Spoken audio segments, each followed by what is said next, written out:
Hi all, it's Tuesday. Don't forget, 6 p.m. Eastern tonight. I'm on Twitch. I had to not do it last week because of cat issues. Lagarto went to the vet last Tuesday. I haven't explained this yet, which is why I'm doing it on this video, because the explanation of the Alita stuff is going to be short. But Lagarto went to the vet last Tuesday, and you guys may know, people have been following this channel for a while.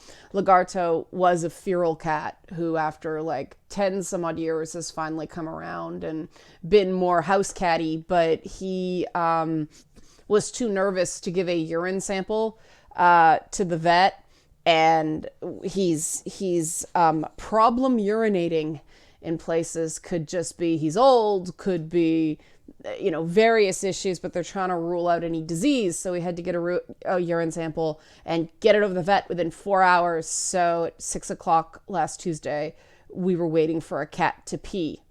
So if you've been following along, my life has consisted of spending, $3,000 to blow a cat's nose. And now it took an entire evening to wait for a cat to pee. This is the glamorous life of a YouTuber, ladies and gentlemen, but that is not what we're talking about today. I just wanted to give you a bit of an update and let you know we'll return with Twitch. Haven't figured out what I'm going to play yet, either Thimbleweed Park or something else. But I want to talk about Alita Battle Angel today, and this is in response to the comments on yesterday's video where people brought this up and, what about Alita? What about Alita? I really enjoyed Alita Battle Angel. I saw it opening-ish weekend. I think I saw it fairly soon. And thinking about, what's going on with this movie? I had a bit of an epiphany about why Captain Marvel may have been marketed the way it was. And I want to share that.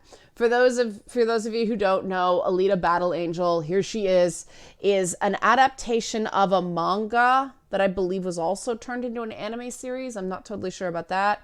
But it's produced by James Cameron, which is why it has a redonkulous budget, possibly too high, and directed by Robert Rodriguez. I'm a huge fan of Robert Rodriguez, and one of the things I'm a big fan of in his work is that he consistently creates not just strong women, not just kick-ass women, but decidedly interesting women. Every one of his heroines is quite distinct. If you haven't seen the From Dusk Till Dawn TV series, I really suggest you do. There's a lot of really interesting female characters in that. And of course, he made the Planet Terror side of Grindhouse, which I personally think was better than Death Proof, but we all know why Planet Terror didn't get as much hype. It was the Harvey Weinstein thing, and Rose McGowan was in Planet Terror. And Robert Rodriguez apparently did that, knowing full well that Harvey Weinstein was blacklisting Rose McGowan and anybody who hired her, and he did it anyway. To me, that secures Robert Rodriguez's feminist bona fides, because it's one thing to say all the right things.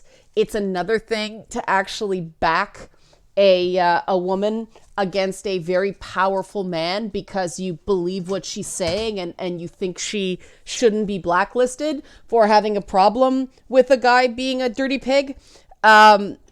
Which is why the response to Alita Battle Angel has been perplexing to me. There's something of a feud that's come about between Alita Battle Angel and Captain Marvel, and it's basically this, that Alita Battle Angel is the movie that sexist creepy dudes like to bash Captain Marvel. You also see things like this. This came out when the movie Alita Battle Angel isn't the feminist blockbuster you're looking for. Now, this article, I'll let you know, is just based on the trailer. But this stuff is what made me go, ding, ding, ding. I think I know what Disney was doing with all the girl power, toxic fandom, beating up on poor Brie Larson thing. These faux woke critics will find anything wrong with a piece of media featuring a female protagonist unless they can somehow treat her as a victim. And the thing I loved about Alita Battle Angel from a feminist perspective and just a movie-going perspective is they absolutely avoided her being any sort of victim. I highly recommend you see the movie, so I'm not going to say too much about it, but I actually like the fact that she looks sort of artificial. She had those giant anime eyes because it never lets you forget that she is not some shrinking, innocent little girl. She's a freaking killing machine. And that defies that benevolent sexist dichotomy of women are kind and men are strong, right? Alita she's not nice, right? She has these instincts where she'll rip your face off and like carve off your arm and slice your face. And that's part of, I think, the issue the movie had is for some odd reason they thought the primary demographic for this was going to be kids, and it's just too violent for 8 to 10-year-olds. I personally think. But that being said, it is a very good movie, and I'm not sure why it didn't do better in North America. The only thing I can think of is that people go meh about a female-led film unless they're told they're good people for going to see it, which is exactly what Captain Marvel did, right? There's some weird aversion to praising a female lead from a feminist perspective unless you can somehow slap her in a victim narrative. And they could have done that with Alita. They could have pointed out that this was Robert Rodriguez's first big budget movie in a while, because he was blacklisted by Harvey Weinstein for protecting Rose McGowan. Or hiring Rose McGowan. No, I do give them credit for not co-opting what happened to Rose McGowan to sell tickets. I am glad for that, even though it's true. This is the thing. I think Robert Rodriguez is actually very pro-woman. I think he actually understands how to make a female action hero who is a superhero, not a regular girl trying to get by in the world. Nobody expects a male superhero to just be an average Joe, right? The whole Superman Clark Kent dichotomy is that, Clark Kent's this smokescreen that Superman uses to hide who he really is. But it does make me wonder if Disney didn't look at what's happened to some of these movies that didn't, slather themselves in girl power and saw that critics find everything wrong with these films, even the things that aren't wrong. For example, the part in Alita Battle Angel where she has amnesia and she connects to a body that she feels is right for her. Now, it's not the body that her father figure wants for her, which is more demure and small-busted and looks more childlike and is physically weaker. She wants the adult woman killing machine of time, space, and death because that feels like her. And I interpreted that as a really powerful kind of transhuman message of people deserve the agency to look the way they want to look. Certain things, we do have an identity of ourselves in our brains. We have an idea of what we should look like. And it can cause a lot of distress in a person when they don't look the way they think they should look. And, I thought that was an interesting thing of this sort of metaphor of your little girl is going to grow up. She is going to become a woman. You can't stop her. You can't protect her from her own femininity by keeping her as a child. And isn't it freaking sad that we live in a world where, parents are afraid of their daughter's womanhood, this idea that it may make them a target or make them somehow inherently evil. We still hinge our attitudes about women on this idea of original sin. And this is something that weaves all the way through Robert Rodriguez's filmmaking. Similar things happen with Synthetica Pandemonium in From Dusk Till Dawn. And I think it is definitely rooted in Latin American filmmaking tradition, Latin American literary tradition in general. I mean, you're talking about a part of the world where the Catholic Church played up the Virgin Mary because the locals would not accept a god with a male face. They needed, this female quasi-deity to connect to sort of accept Catholicism.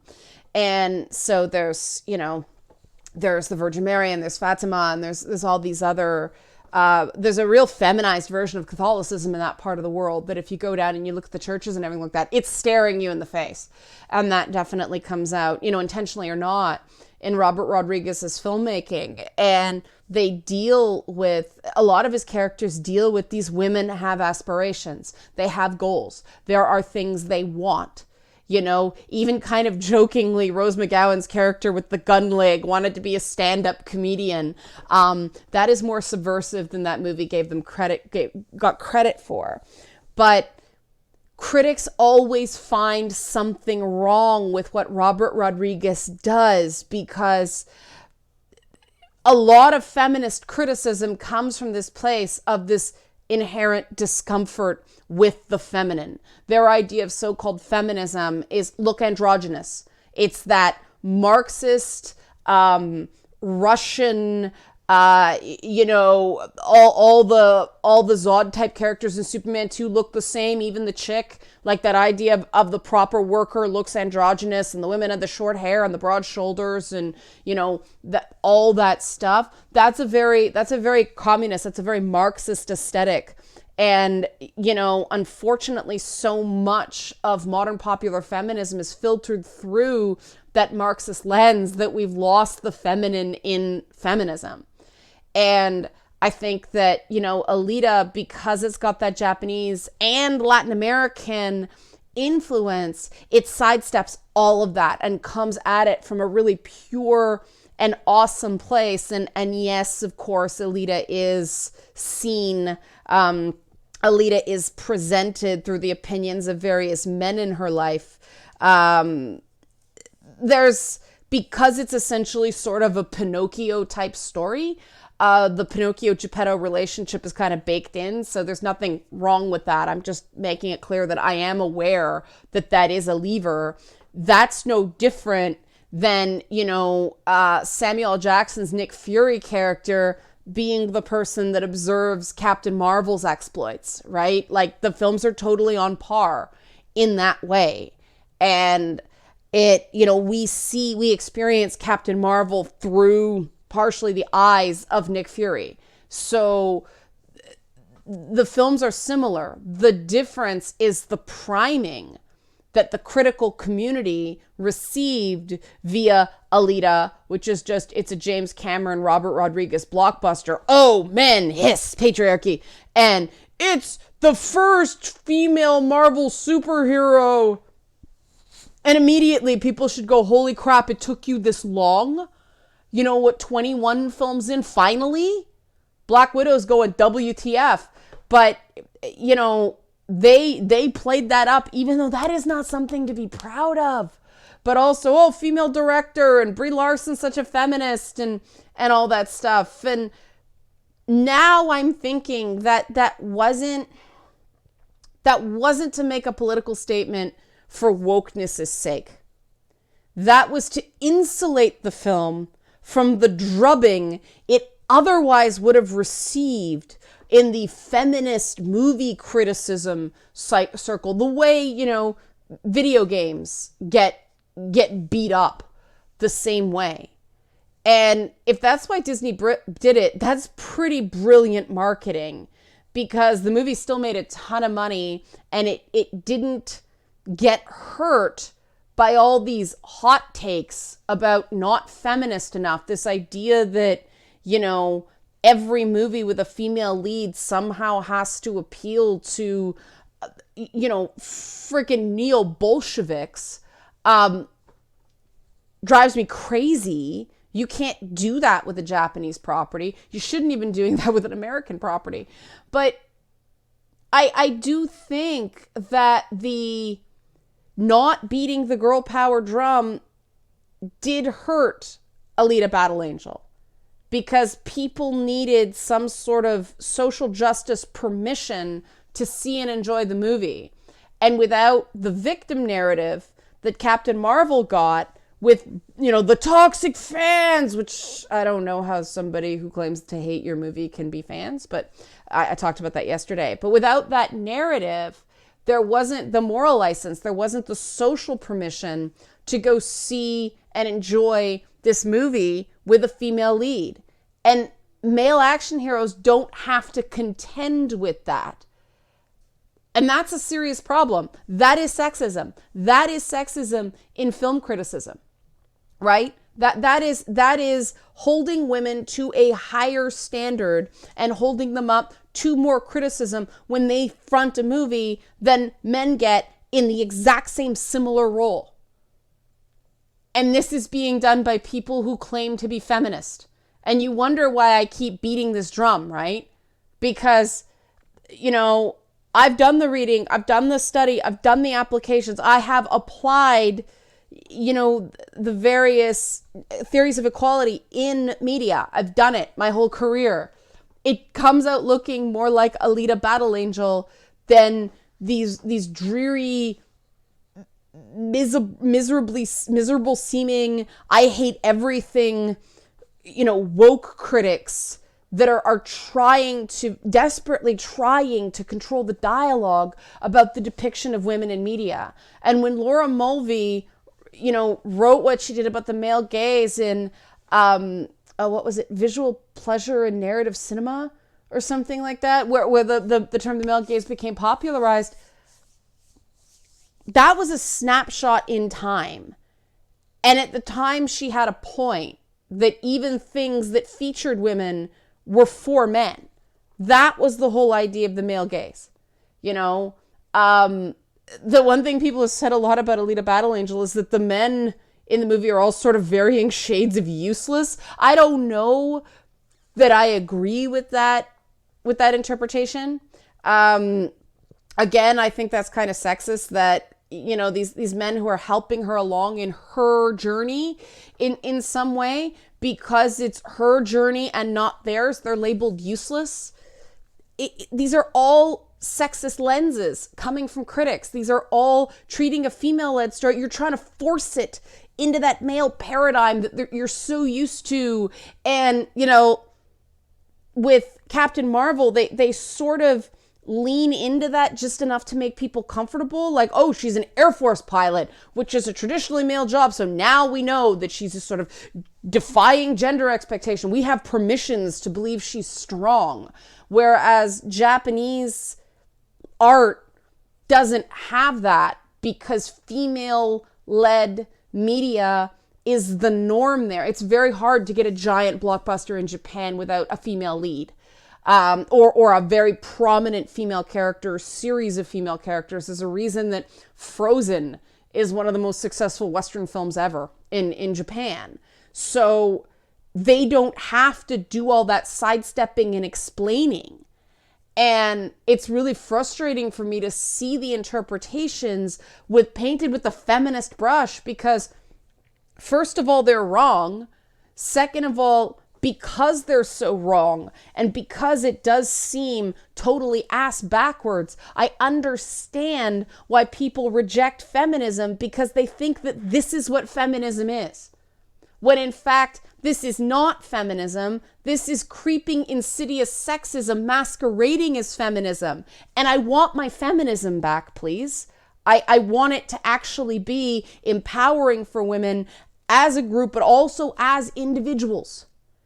And that can't happen as long as we hold women to a completely different, impossibly higher standard, where we're not allowed to be seen as strong unless we're a victim.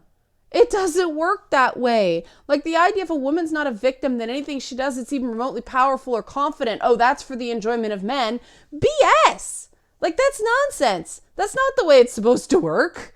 And I mean, you're talking about, oh, it's all male gaze. The character's freaking giant eyes that weird most people out. Like the most negative comment I've heard about Alita is the eyes didn't work for people. See, I really like the eyes because it put her in the uncanny valley and reminded you constantly, no, she's not a regular human being. She is a killing machine of time, space, and death. Don't forget that. I loved that. A lot of people were uncomfortable, and I think I loved it because it made me kind of uncomfortable, if that makes any sense.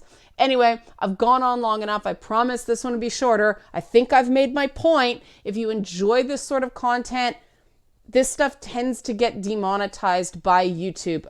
One of my videos last week that was on a similar subject, I don't remember which one it was right now, but it got demonetized. I lost all my revenue because the manual review goes on so long that by the time it's done, I've lost all my revenue. So if you like this sort of analysis, help support this channel, become a monthly patron, patreon.com/Leanna K, because YouTube's own keyword search that they claim is an algorithm is in itself sexist. It financially harms women who talk about this stuff, who don't follow the narrative. Okay? Okay. Thanks for watching.